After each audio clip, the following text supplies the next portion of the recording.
Hello, dear students.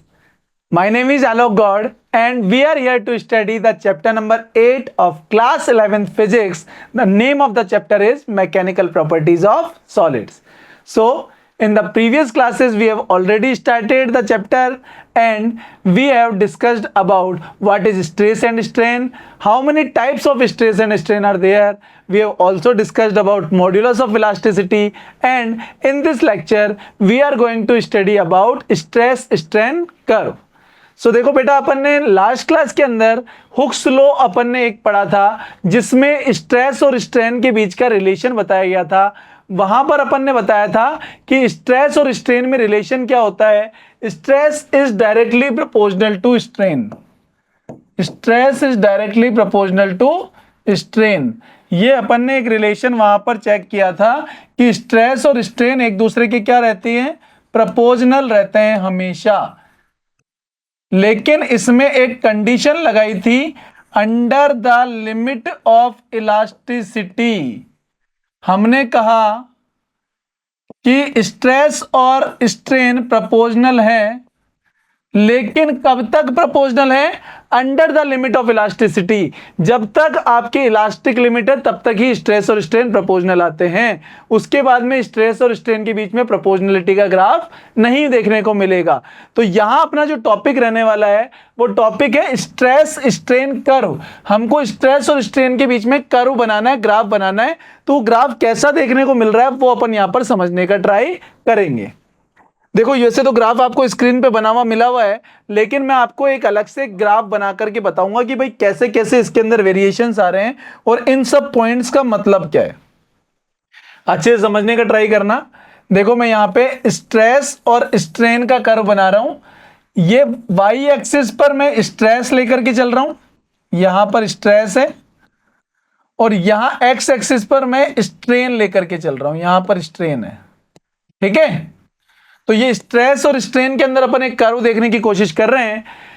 ये जो curve है इसको बनाने के लिए अपन ने क्या करा, एक ऑब्जर्वेशन के लिए एक रॉड ले ली। मान लो फॉर एग्जांपल मेरे पास आयरन की रॉड है, कॉपर की, किसी मतलब मटेरियल की रॉड अपने पास में स्टील की रॉड है। तो ये आयरन रॉड के ऊपर मैं क्या कर रहा हूं कि फोर्स लगा रहा हूं, एक एक्सटर्नल फोर्स लगा के इसको डिफॉर्म करने की कोशिश कर रहा हूं।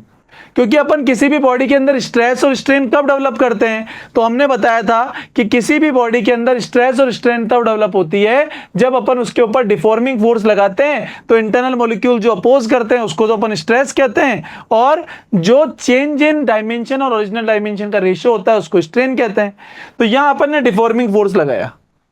मान लो डिफॉर्मिंग फोर्स लगाने से थोड़ी बहुत मुड़ी तो स्ट्रेस भी बढ़ी और स्ट्रेन भी बढ़ी। तो धीरे धीरे स्ट्रेस भी इंक्रीज हो रही है, स्ट्रेन भी इंक्रीज हो रही है। अच्छा, ये कैसे इंक्रीज हो रही है? ये हो रही है आपके डायरेक्टली प्रोपोर्शनल, क्योंकि under the limit of elasticity Hooke's law को फॉलो करने वाली है स्ट्रेस और स्ट्रेन। तो मान लो अपन को ग्राफ देखने को मिला ओ से ए तक बिल्कुल स्ट्रेट लाइन। ठीक है, ओ से ए तक बिल्कुल स्ट्रेट लाइन का कर्व देखने को मिला। इसको अपन ए पॉइंट को बोलते हैं इलास्टिक लिमिट। क्या बोलते हैं? Elastic limit. मान लो कि अब इस पॉइंट के बाद में मैं अगर इस रोड को मोड़ने की कोशिश करता हूं, तो रोड को मोड़ने की कोशिश करने पर ये रोड जो है अब वापस से अपनी ओरिजिनल शेप को रिगेन नहीं करती है। तो अगर जिस पॉइंट के बाद में फोर्स लगाने पर रोड अपनी ओरिजिनल शेप को रिगेन नहीं करेगी उसको इलास्टिक लिमिट बोलेंगे। और ये ओ से ए तक का जो पार्ट है ये अपना इलास्टिक बिहेवियर शो करके दे रहा है, ये इलास्टिसिटी शो करके दे रहा है। ठीक है, इसके बाद में मैं और फोर्स लगाता हूं तो थोड़ा सा ये आगे तक जाता है बी पॉइंट तक, और बी पर जाकर के ये थोड़ा सा कर्व लेना स्टार्ट कर देता है। बी पर जाकर के कर्व लेना स्टार्ट कर देता है। इस ए को अपन लिमिट ऑफ प्रोपोर्शनलिटी भी कह सकते हैं, क्योंकि यहां पर देखो आपको इसको लिमिट ऑफ प्रोपोर्शनलिटी भी कह सकते हैं, लिमिट ऑफ प्रोपोर्शनलिटी। और ये बी पॉइंट को अपन इलास्टिक लिमिट कह सकते हैं, क्योंकि इसके बाद में बॉडी अपनी ओरिजिनल शेप में वापस नहीं आएगी। ठीक है, अच्छा देखो, अब इसके बाद में अगर मैं फोर्स लगाता हूं तो फिर क्या होगा? उसके बाद फोर्स लगाने पर अपन चेक करते हैं कि अब ये स्ट्रेस थोड़ा सा डिक्रीज होना स्टार्ट करता है और सी से लेकर के डी पॉइंट तक अगर अपन ने फोर्स नहीं भी लगाया तो भी अपने आप स्ट्रेस डिक्रीज होना स्टार्ट हो जाता है, अपने आप डिक्रीज होता है और स्ट्रेन बढ़ता रहता है। स्ट्रेस घट रहा है, स्ट्रेन बढ़ रहा है। कैसे? अपन फोर्स नहीं लगा रहे तो भी।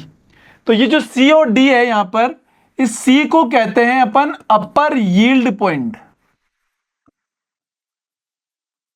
और डी को अपन कहते हैं lower yield point. Yield point से अपना मतलब क्या है? यील्ड पॉइंट अपन को वो पॉइंट मिल रहे हैं बेटा जहां पर अपन ने एक्सटर्नल फोर्स हटा लिया, उसके बाद भी स्ट्रेस भी इंक्रीज हो रही है, स्ट्रेन भी इंक्रीज हो रही है। तो स्ट्रेस डिक्रीज हो रही है, स्ट्रेन इंक्रीज हो रही है अपने आप, तो उसको अपन upper yield point lower yield point कहते हैं। अब मान लो मैंने वापस से इस रोड को मोड़ना स्टार्ट कर दिया और एक्सटर्नल फोर्स लगा रहा हूं, तो अपन देखते हैं कि वापस से स्ट्रेस बढ़ता जाता है, बढ़ता जाता है, बढ़ता जाता है, लेकिन एक पॉइंट पे जाकर के स्ट्रेस मैक्सिमम हो जाएगा। क्योंकि देखो हर चीज की एक लिमिट आती है ना। इंटरनल मॉलिक्यूल्स ने अपोज किया, कहां तक अपोज कर सकते थे वो? मान लो वो मैक्सिमम अपोज ही कर सकते थे एक लिमिट तक, तो वो जो मैक्सिमम वैल्यू है इसके अपोजिशन की, उसको अपन क्या बोलते हैं? उसको अपन बोलते हैं अल्टीमेट स्ट्रेस। क्या कहते हैं? Ultimate stress. अब ये मैक्सिमम हो चुका, अब फोर्स लगाओगे तो एक पॉइंट पे जाकर के, एफ पॉइंट पे जाकर के ये आपकी रोड क्या हो जाएगी? टूट जाएगी। टूट जाएगी तो इस एफ पॉइंट को अपन क्या बोलने वाले हैं? फ्रैक्चर पॉइंट, या फिर इसको अपन कहने वाले हैं ब्रेक डाउन पॉइंट। ठीक है? तो ये अपने पॉइंट्स थे जहां पर अपन बात करते हैं कि स्टार्टिंग के अंदर अपन ने रोड को जैसे मोड़ना स्टार्ट करा, फोर्स लगाना स्टार्ट करा, इसमें स्ट्रेस भी डेवलप हुई, स्ट्रेन भी डेवलप हुई। यहां से ओ से लेकर ए तक ये हुक्स लॉ को फॉलो कर रहे हैं, इसको अपन ने प्रोपोर्शनल लिमिट कह दिया। यहां तक ये जो रीजन है पूरा इलास्टिक रीजन है, जब तक ये इलास्टिक बिहेवियर शो कर रहा है बी पॉइंट तक। बी पॉइंट के बाद का जो रीजन है, ये वाला पूरा पार्ट, ये प्लास्टिक रीजन में आ जाएगा। उसके बाद में अपन ने फोर्स नहीं भी लगाया तो क्या हो रहा है कि स्ट्रेस डिक्रीज हो रही है, स्ट्रेन बढ़ रही है। फिर फोर्स लगाते हैं तो स्ट्रेस बढ़ती जाती है, बढ़ती जाती है, बढ़ती जाती है, एक पॉइंट पे मैक्सिमम, जिसको अल्टीमेट स्ट्रेस बोला। उसके बाद में अपन और फोर्स लगाएंगे तो अब बढ़ नहीं सकती है। अब एक पॉइंट पे आकर के क्या हो जाएगी? ब्रेक हो जाएगी, और जिस पॉइंट पे टूट जाएगी उसको अपन क्या बोलने वाले हैं? ब्रेकडाउन पॉइंट कहने वाले हैं। तो ठीक है बेटा, आपको समझ में आया ये बिल्कुल अच्छे से? स्ट्रेस स्ट्रेन कर्व के अंदर अपन ने पूरा सब कुछ एक एक डिटेल में समझ लिया है कि किस तरह से अपन ऑब्जेक्ट के ऊपर फोर्स लगाते हैं, तो फोर्स लगाने से क्या क्या वेरिएशंस अपन को देखने को मिलते हैं, वो अपन ने पूरा अच्छे से समझा दिया है। देखो इसी चीज को अपन ने थ्योरेटिकली भी समझाया हुआ है कि relation between stress and strain for the given material under the tensile stress is called stress strain curve, ये अपन ने बता दिया। अब इसको बताने के लिए अपन ने क्या करा है कि आगे देखो अपन ने बोला कि the applied force is gradually increased, धीरे धीरे अपन उस रोड के ऊपर एक्सटर्नल फोर्स जो है वो बढ़ा रहे हैं, and the change in length is noted. तो अपन क्या कर रहे हैं कि चेंज इन लेंथ को नोटिस कर रहे हैं और स्ट्रेस को भी नोटिस कर रहे हैं, और उनको लेकर के अपन एक ग्राफ प्लॉट कर रहे हैं जिसको स्ट्रेस स्ट्रेन कर्व कह रहे हैं। तो ये स्ट्रेस स्ट्रेन कर्व जो है ये अपन को ये बताता है कि किसी ऑब्जेक्ट के ऊपर फोर्स लगाने से अलग अलग कंडीशन में वो कैसा बिहेवियर करके दे सकता है, अपन उसको कहां पर किस तरह से यूज में ले सकते हैं, इसके बारे में एक्सप्लेनेशन देगा आपको स्ट्रेस स्ट्रेन कर्व। तो देखो अपन ने ये कर्व बनाया था, यहां पर मैंने यही बताया था कि ओ से ए तक का काम लिमिट ऑफ प्रोपोर्शनलिटी था, बी पॉइंट को अपन ने इलास्टिक लिमिट बोला, सी पॉइंट अपना यील्ड पॉइंट हो गया, फिर फोर्स अपन ने लगाया, फोर्स लगाने पर डी पॉइंट पर अल्टीमेट स्ट्रेस आ गई, मैक्सिमम स्ट्रेस जिसको बोल रहे थे, और ई पॉइंट आपका फ्रैक्चर पॉइंट हो गया था। मैंने बताया था कि ये वाला रीजन आपका इलास्टिक है और जबकि बाद वाला रीजन क्या है? प्लास्टिक। इसी को अपन ने यहां पर बता दिया। देखो ओ से ए तक का जो कर्व है अपना ये लीनियर मिल रहा है, ये हुक्स लॉ को फॉलो कर रहा है, ठीक है? तो इसको अपन क्या बोल रहे हैं? इलास्टिक बॉडी की तरह बॉडी बिहेव कर रही है यहां तक। क्लियर? अगर मैं इससे आगे वाले पार्ट पे चलता हूं ए से बी तक, तो ए से बी तक जो है वो प्रोपोर्शनल नहीं है, इसको बी पॉइंट को यील्ड पॉइंट कह दिया है अपन ने, और इसके बाद में अपन जैसे जैसे फोर्स लगा रहे हैं वैसे वैसे स्ट्रेस बढ़ती जा रही है, स्ट्रेन भी बढ़ती जा रही है, और जहां पर स्ट्रेस मैक्सिमम हो गई है उसको अपन ने नाम दे दिया है अल्टीमेट स्ट्रेस। ठीक है? प्लास्टिक डिफॉर्मेशन में हमने बोला कि डी पॉइंट के बाद में अगर अपन फोर्स लगाते हैं तो आपका जो परमानेंट डिफॉर्मेशन हो जाएगा, अब बॉडी अपनी ओरिजिनल शेप में वापस नहीं आ पाएगी। ई पॉइंट पे अपन ने बोला कि भाई मैक्सिमम फ्रैक्चर पॉइंट आ गया है, क्योंकि ई पॉइंट पे ब्रेक डाउन हो गई है, तो इसको ब्रेक डाउन पॉइंट भी कहा जाता है। फ्रैक्चर पॉइंट कह दो या ब्रेक डाउन पॉइंट कह दो, एक ही बात होती है ना। क्लियर है? तो देखो इससे अपन को यह भी पता पड़ रहा है कि ब्रिटल और डक्टाइल मटेरियल्स का भी पता चलता है। ब्रिटल और डक्टाइल का मतलब क्या होता है? ब्रिटल मतलब होता है कि आपने किसी चीज को गिरा दिया, टूटते ही आपके क्या हो गई, बिखर गई। जैसे कांच है, कांच को आप जैसे ही फोर्स लगाओगे, फोर्स लगाते ही वो टूट जाएगा, अलग अलग हो जाएगा।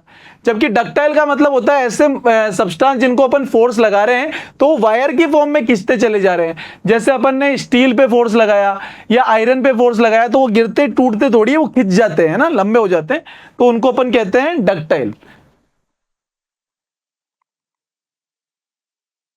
क्लियर है? तो देखो अपन ने बताया कि as started earlier the stress strain behaviour varies from material to material. ये स्ट्रेस स्ट्रेन कर्व जो है ये मटेरियल टू मटेरियल चेंज होता है। एग्जांपल के तौर पे रबर जो है उसको अपन क्या करते हैं, जब खींचते हैं तो वो एक पर्टिकुलर लिमिट के बाद में फटाफट से टूट जाता है। ठीक है, मतलब उसका फ्रैक्चर पॉइंट बड़ा स्मॉल रहने वाला है। इनको इलास्टोमर्स कहा जाता है, जो फटाफट से टूटेगी उनको इलास्टोमर्स कहा जाएगा, है ना। अब बात करते हैं अपन इलास्टिक पोटेंशियल एनर्जी की। इंपॉर्टेंट टॉपिक अपना इलास्टिक पोटेंशियल एनर्जी क्या होता है, इसको समझना है अपन को। पहले तो बेटा अपन ये समझे कि पोटेंशियल एनर्जी क्या होती है। तो पोटेंशियल एनर्जी अपन ने कई बार काम में ले लिया है कि किसी ऑब्जेक्ट पे जो फोर्स लग रहा है उसके अगेंस्ट उसको मूव कराने में जो वर्क डन है वही उसकी पोटेंशियल एनर्जी बन जाती है। तो मान लो मैंने किसी रोड जो है इसकी लेंथ को एल से बढ़ा करके खींच करके इसको कर दिया एल प्लस डेल्टा एल, मतलब इसमें डेल्टा एल का इंक्रीमेंट मैंने ला दिया है। तो डेल्टा एल का इंक्रीमेंट लाने से क्या हुआ, इसके अंदर अपन को वर्क करना पड़ा। ठीक है, कितना वर्क करना पड़ा ये मुझे कैलकुलेट करना है। तो देखो पहले स्टार्टिंग के अंदर जो इनिशियल फोर्स था वो कुछ नहीं लग रहा था, लेकिन बाद में जो फाइनल फोर्स है वो अपना कितना हो गया है, हाँ वो हो गया अपना एफ।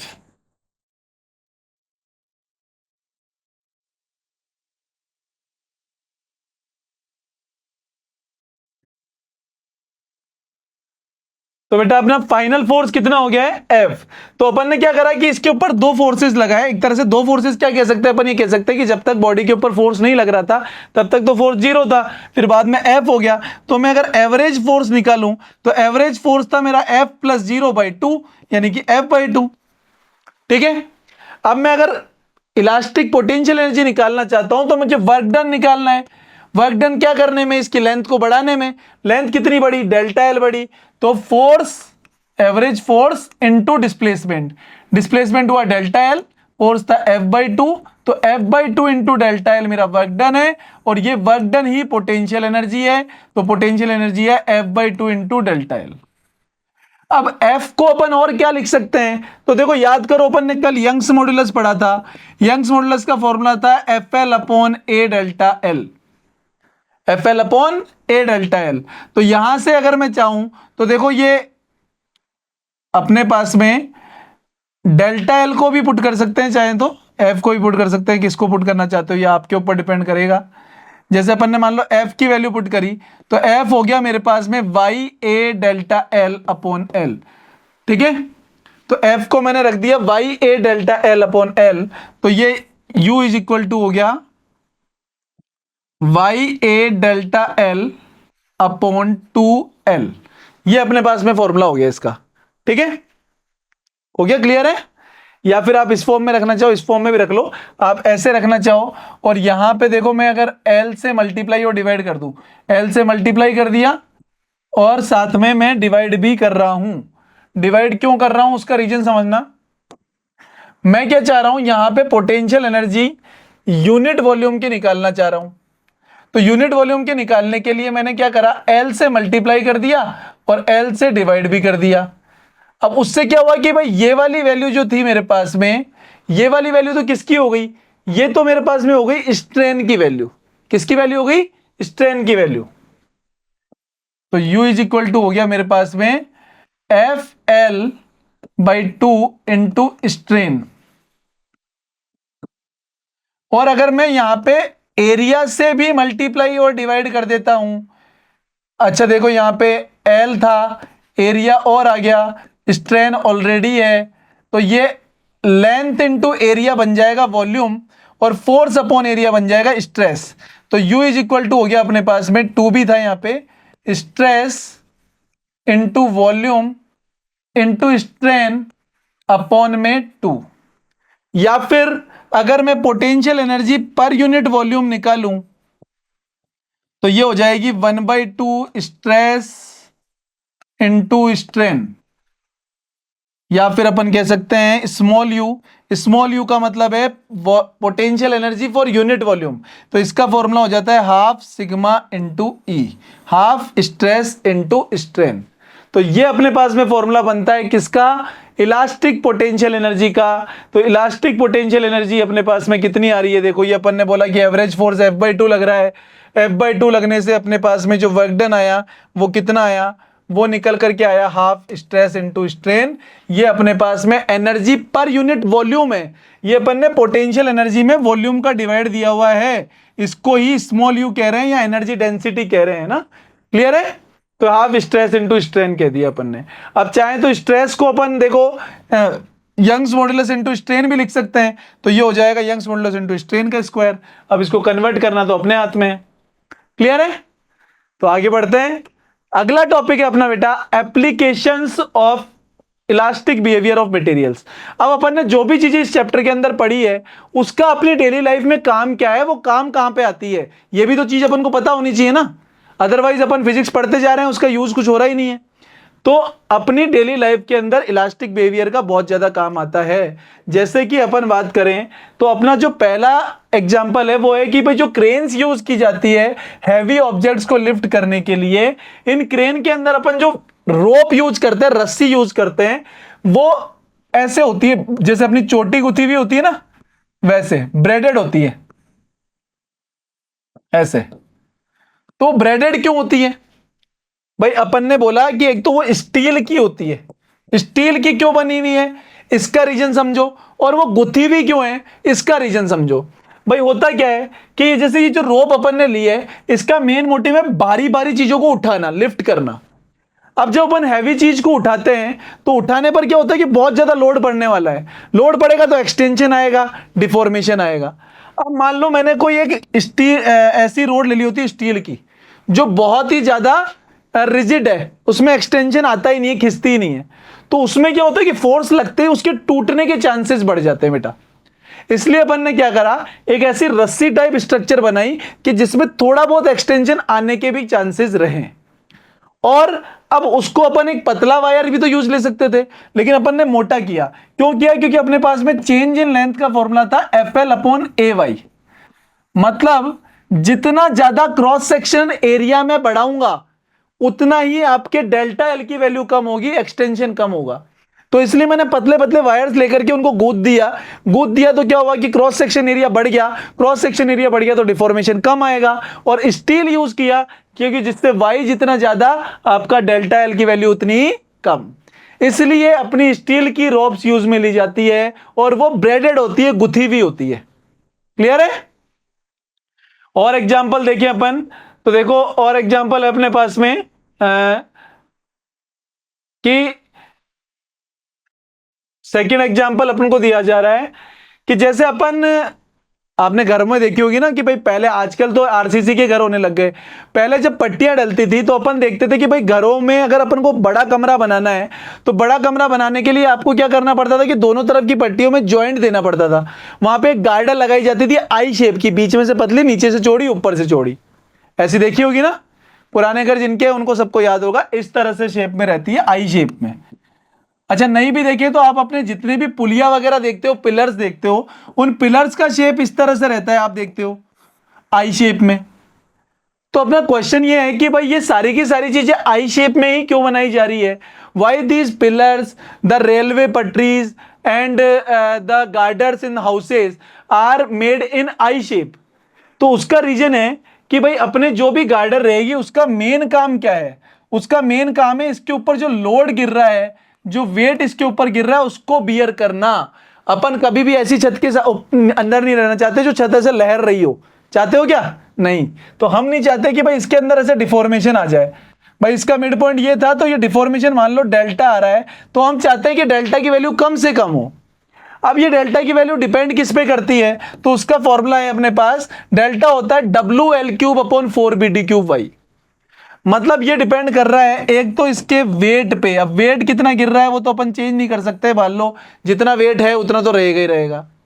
लेंथ पे, तो लेंथ को अपन को कम रखना है, लेंथ जितनी ज्यादा उतना ही आपका डिफॉर्मेशन ज्यादा। ब्रेड्थ जितनी ज्यादा, देखो ब्रेड्थ जितनी ज्यादा उतना डिफॉर्मेशन कम, डेप्थ जितनी ज्यादा उतना डिफॉर्मेशन कम। मतलब अपन को दो चीजों को बढ़ाना है, एक तो ब्रेड्थ को बढ़ाना है, एक डेप्थ को बढ़ाना है।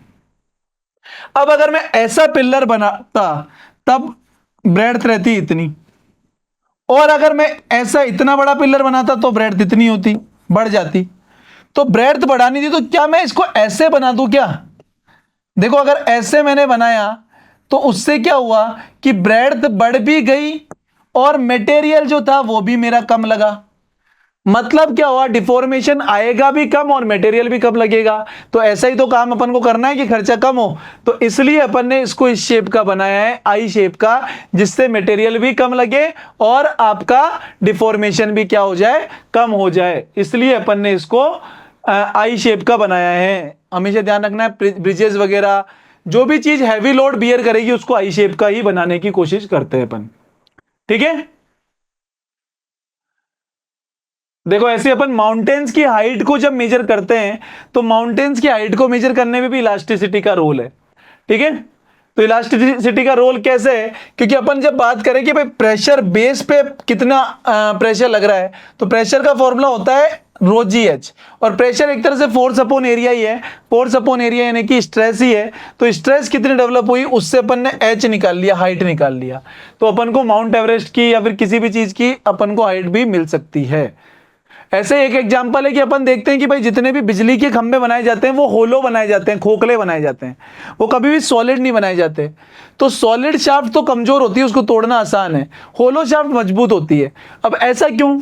तो ऐसा देखो इसलिए बताया गया है कि भाई जितनी भी शाफ्ट होती है सिलेंड्रिकल रोड जो कि रोटेशन प्रोवाइड करने के लिए काम में आती है, अगर अपन ने इसका वन एंड टाइटली फिक्स कर दिया और इसको मोड़ा, ठीक है, तो उसके अंदर एक शियरिंग स्ट्रेंथ डेवलप होती है जिसका फॉर्मूला होता है ये वाला।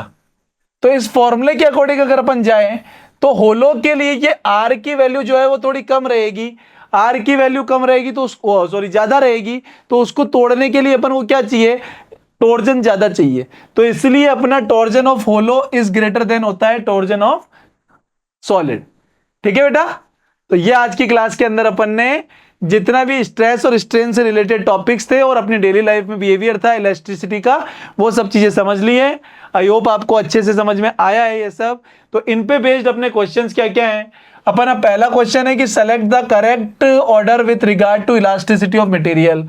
इनमें अपन को चेक करना है कि सबसे ज्यादा इलास्टिसिटी किसकी होती है। तो कभी उल्टा मत कर देना कि रबर की बता दो, स्टील की इलास्टिसिटी मैक्सिमम है, तो option number A is correct. fill in the blank है is the property of metals due to which they can be drawn into thin wires। मैंने बताया था डक्टाइलनेस, जिसके कारण से वो खिंच सकते हैं, तो डक्टिलिटी कहते हैं इसको, है ना। आई शेप की क्यों बनाई जाती है वो भी अपन ने क्लास के अंदर डिस्कस किया है, इसको थ्योरेटिकली लिखने का आप ट्राई करेंगे।